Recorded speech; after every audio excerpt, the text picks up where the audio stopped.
Once upon a time, in a small village in India, there lived a wise man named Siddhartha. He was known to be Buddha, the enlightened one who had found the path to inner peace and happiness.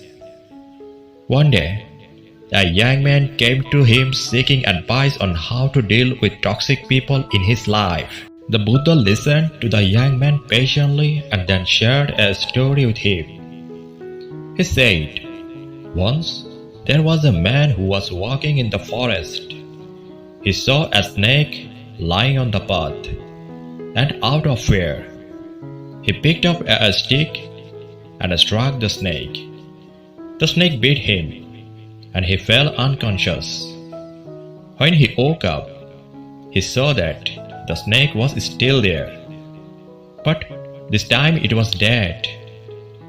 The man realized that, in his fear, he had acted impulsively, and it had resulted in harm to both him and the snake." The Buddha continued, "Similarly, when we encounter toxic people in our lives, we tend to react impulsively out of fear or anger.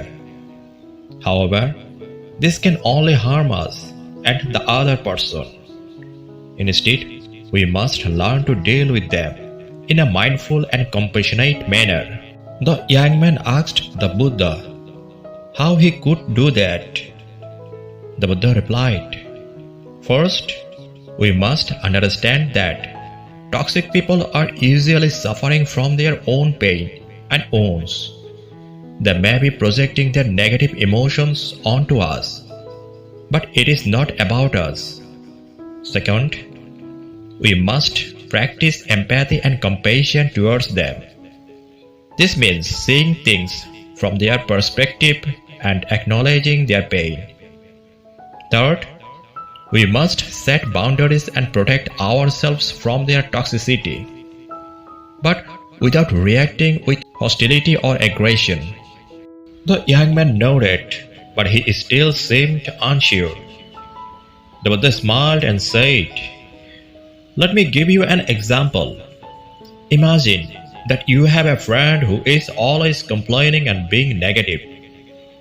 You feel drained and unhappy after spending time with them. Instead of avoiding them or reacting with anger, try to listen to them with empathy. Acknowledge their pain and offer them support.